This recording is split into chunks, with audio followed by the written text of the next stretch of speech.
Hello everyone. मैं हूं अमिता और परफेक्ट रेसिपी विद अमिता में आप सबका स्वागत। आज हम मूंग दाल तड़का बनाएंगे। एकदम बढ़िया सी बनने वाली ये रेसिपी झटपट बन भी जाती है और हमारे सेहत के लिए भी काफ़ी अच्छी है।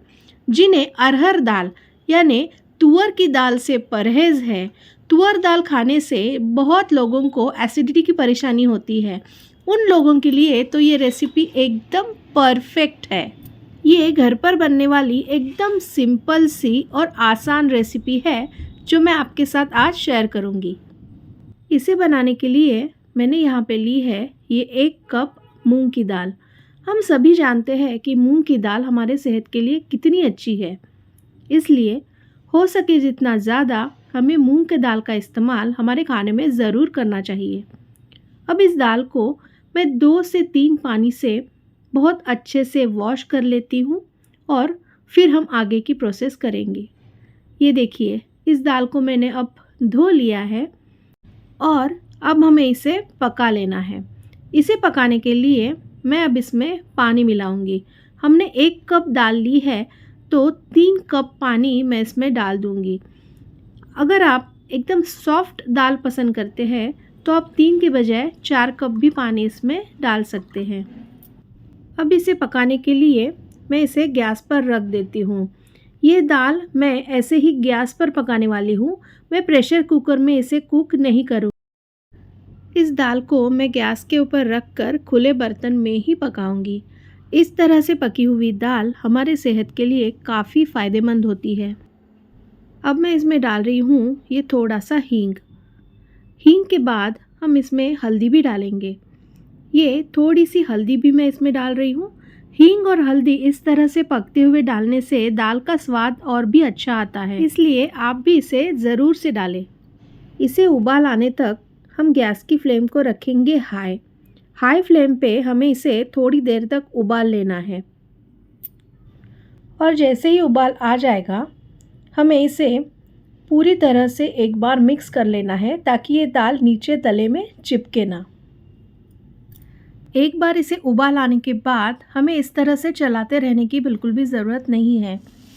अब मैंने गैस की फ्लेम को लो कर दिया है क्योंकि इस दाल में जो झाग बन रहा है और हमने जो पानी भी बहुत सारा इसमें डाला है, ये अगर हम गैस की फ्लेम को हाई रखेंगे तो उफन कर बाहर आ सकता है। इसलिए इस स्टेज पे हमें गैस की फ्लेम को लो कर देनी है और अब इसके आगे हम इसे लो फ्लेम पर ही पकाएंगे। और जब भी हम इस तरह से खुले बर्तन में दाल पकाते हैं तो दाल के ऊपर बहुत सारा झाग बनता है और ये झाग इस तरह से हमें निकाल लेना है। ये है मूंग की दाल, इसलिए ये पकने में ज़्यादा समय नहीं लेगी, बस 10 से 12 मिनट में ये पक जाएगी। आप देख सकते हैं 10 मिनट बाद इस तरह से दाल पक चुकी है। अगर आप इसका दाना दाना साबुत रखना चाहते हैं तो आप इसी स्टेज पे गैस को बंद कर सकते हैं। और जब दाल का पानी इस तरह से सूखने लग जाएगा तब हमें एक बार इसे फिर से चला लेना है। अब हम दाल पकी है कि नहीं ये एक बार चेक कर लेते हैं। इस तरह से दाल का एक दाना अगर उंगलियों की सहायता से पूरी तरह से दब जाए तो समझ लीजिए दाल अच्छे से पक चुकी है। और इसे कितना पका लेना है ये भी पूरी तरह से आपकी चॉइस के ऊपर डिपेंड है। मैं अब गैस को बंद कर देती हूँ और इसी तरह से ढककर 10 मिनट तक हम इसे साइड में रख देंगे। अब इस दाल के पकने के बाद हम इसके लिए बनाएंगे एक बढ़िया वाला तड़का। और तड़के के लिए गैस पे मैंने इस पतीले को चढ़ा दिया है और इसमें मैं डाल रही हूँ ये 2 चम्मच तेल। और तेल जैसे ही हल्का सा गर्म होता है हम इसमें डालेंगे कुछ सरसों के दाने। ये आधा चम्मच सरसों के दाने मैं इसमें डाल रही हूँ। सरसों जैसे ही चटक जाती है उस पर हम डालेंगे ये आधा चम्मच जीरा। जीरे का स्वाद इस दाल में बहुत ही बढ़िया आता है। जीरा डाल देने के बाद अब हम इसमें डालेंगे ये हींग। वैसे तो हमने दाल पकाते वक्त हींग और हल्दी का इस्तेमाल किया है, मगर इस तड़के में भी हींग और हल्दी हम फिर से डालेंगे। अब मैंने डाल दी है ये आधा चम्मच हल्दी।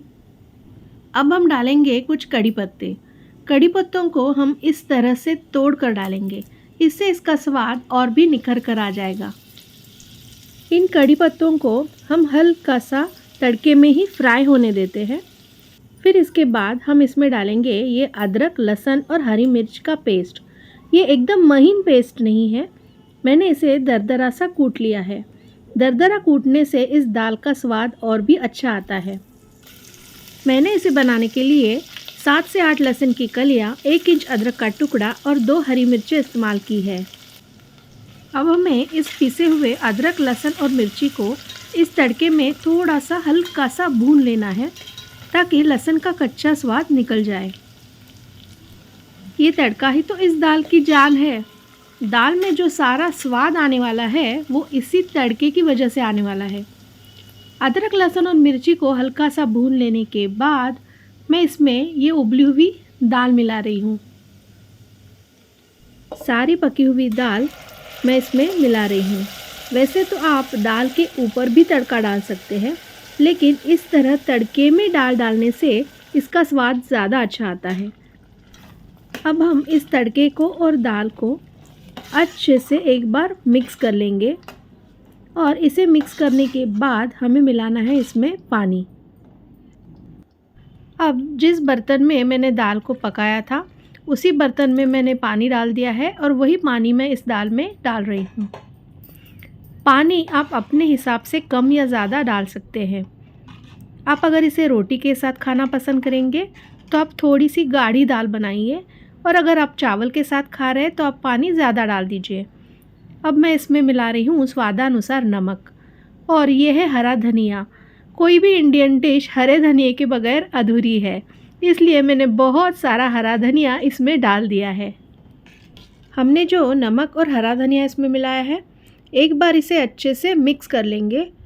हमने दाल तो पहले से ही पकी हुई डाली है, तो अब हमें इसे ज़्यादा देर तक नहीं पकाना, बस 2 मिनट तक हमें इसे उबाल लेना है।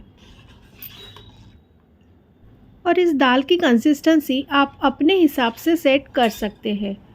अब देख सकते हैं, अब इसमें उबाल आ चुका है।